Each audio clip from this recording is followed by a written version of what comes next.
So imagine you're at checkout and you see this sign that says pay in 4 easy installments. You're probably thinking, hey, this is smart. I can use this and budget better than my parents did with their high interest credit cards. But what if this convenience is just a new face on a very old trap? See, what originally started as a very niche way of buying a mattress has now exploded in recent years to a global phenomenon. In fact, this industry is now on track to have over $1 trillion in global sales by 2026. And this isn't just for big ticket items anymore. People are now using buy now, pay later for things like mattresses, groceries, concert tickets, and pretty much everything. And it's all driven by a massive cultural shift where younger adults are now ditching plastic once and for all. A JD Power survey actually found that during the 2024 holiday season, more Gen Z shoppers were using buy now, pay later services rather than traditional credit cards. In fact, almost half of these shoppers actually claim that credit cards gave them the ick. On the flip side,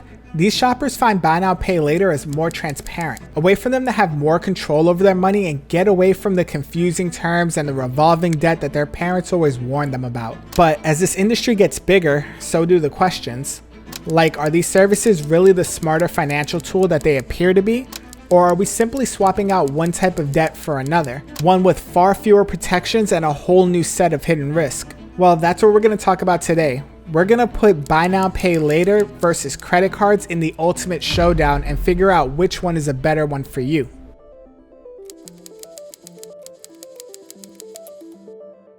First, there's a massive distrust in credit cards. Many younger adults tend to associate credit card companies with things like financial crisis, predatory behaviors, and the anxiety that their parents went through thanks to high interest rates. And to a generation that grew up in economic instability thanks to the Great Recession of 2007, the financial crisis of 2008, and the pandemic of 2020, the whole model just feels broken. Then buy now, pay later comes along and it just feels simple and honest. The pitch that they gave us is genius. You get your item now in exchange for paying it off in 4 simple, usually interest-free payments. And because of this, it doesn't feel like debt. It feels like you're just managing your cash flow. So things like those $200 sneakers feel more affordable because you're simply splitting it into $50 payments. And retailers know this. They'll happily pay fees to companies like Klarna, Affirm, and Afterpay because the data shows that when these services are offered, shoppers are not only more likely to shop at their stores more often, they're also willing to spend more money with each trip. It's this idea of control and transparency that's really led to the major popularity of BNPL. Because with these plans, you actually see your payment schedule up front. It's predictable, it feels responsible, but more importantly, it's the complete opposite of credit card statements where the minimum monthly payment is designed to keep you in debt for years while racking up high interest rates. Putting it simply, buy now, pay later gives you a promise to get out of that cycle. The ease of access is also another major part of this. See, when you apply for a credit card, you have to go through things like hard credit pulls, provide proof of income, and show credit history in order to even get a card. That alone opens the door to millions of borrowers who may not have the credit history or access to traditional cards.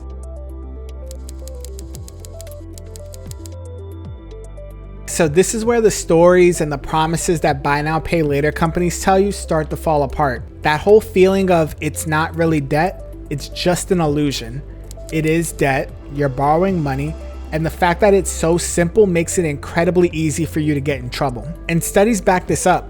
People tend to spend more money when these services are available. In fact, the 2025 study found that 58% of people use buy now, pay later to purchase something that they couldn't otherwise afford. Then you get into things like loan stacking, where you start to take out multiple buy now, pay later loans for things like a pair of shoes, maybe your groceries, maybe a set of concert tickets.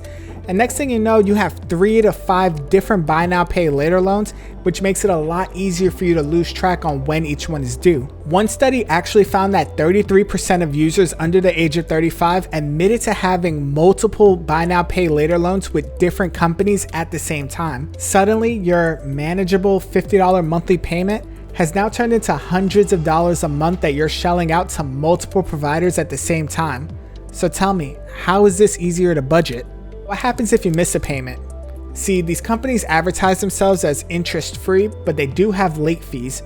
And if you miss a payment, like 24% of users have done, you'll get hit with not only these large fees, but you may also get hit with overdraft fees for your bank. And unlike traditional credit card companies, which face regulations on how they must notify you, some buy now pay later companies can actually send you to collections after a few missed payments, which can truly wreck your credit score. And this brings us to the biggest misconception, which is the impact on your credit. For years, you got no reward for making on-time payments with buy now pay later, but you also didn't have consequences if you missed payments with these companies. But all of this is changing. FICO is rolling out new models in fall of 2025 that actually collects data from these buy now pay later companies, which means your on-time payments or your missed payments are now going to drastically affect your credit score and make what used to feel like a low stakes game turn into a very high stake credit obligation for you.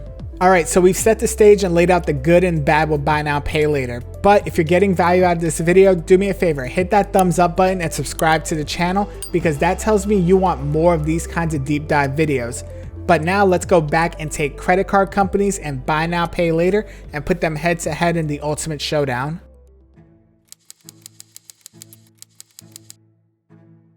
Okay, so let's break this down into 5 key areas and see which one is right for you and your wallet. So for round 1, we have interest rates and fees. With the standard buy now pay later pay in 4 model, it's very simple.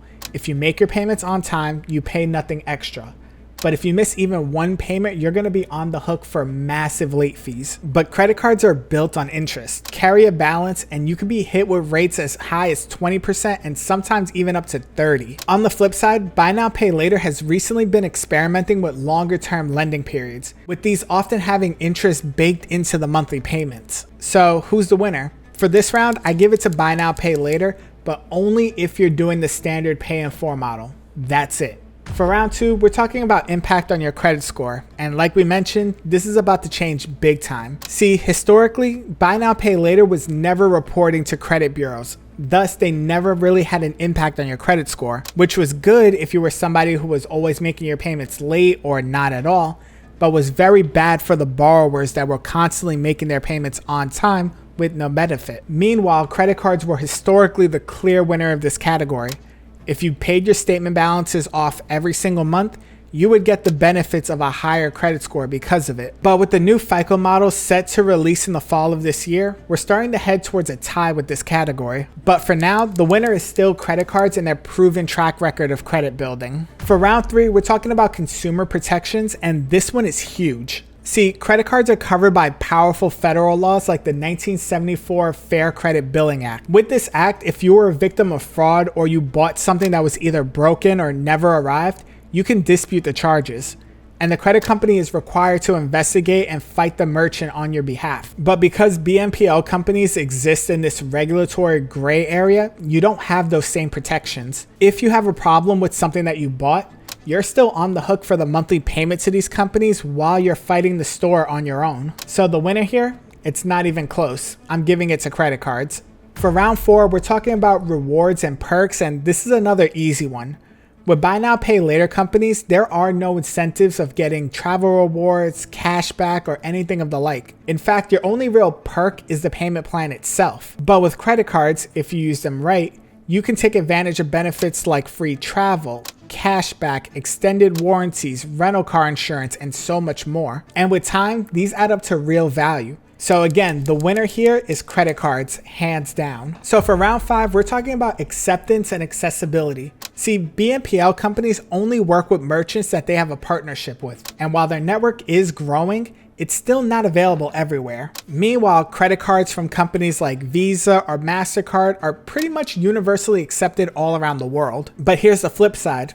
Accessibility. As we mentioned before, it's a lot easier to get accepted for a BNPL loan than a traditional credit card, making it a viable option for anybody that has a thin or damaged credit profile. So for this round, I have to give it a draw.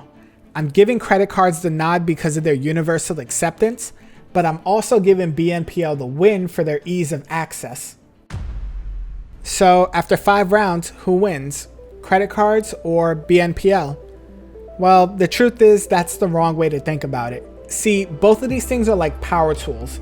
They can be incredibly useful when you know what you're doing with them, but they can also be incredibly dangerous if you don't. Buy now pay later isn't the enemy, but it also isn't a magical solution either. And what gives them their strength, being their simplicity and ease of access, is also their biggest risk. It makes it so easy to overspend and stack up debt you didn't realize you had.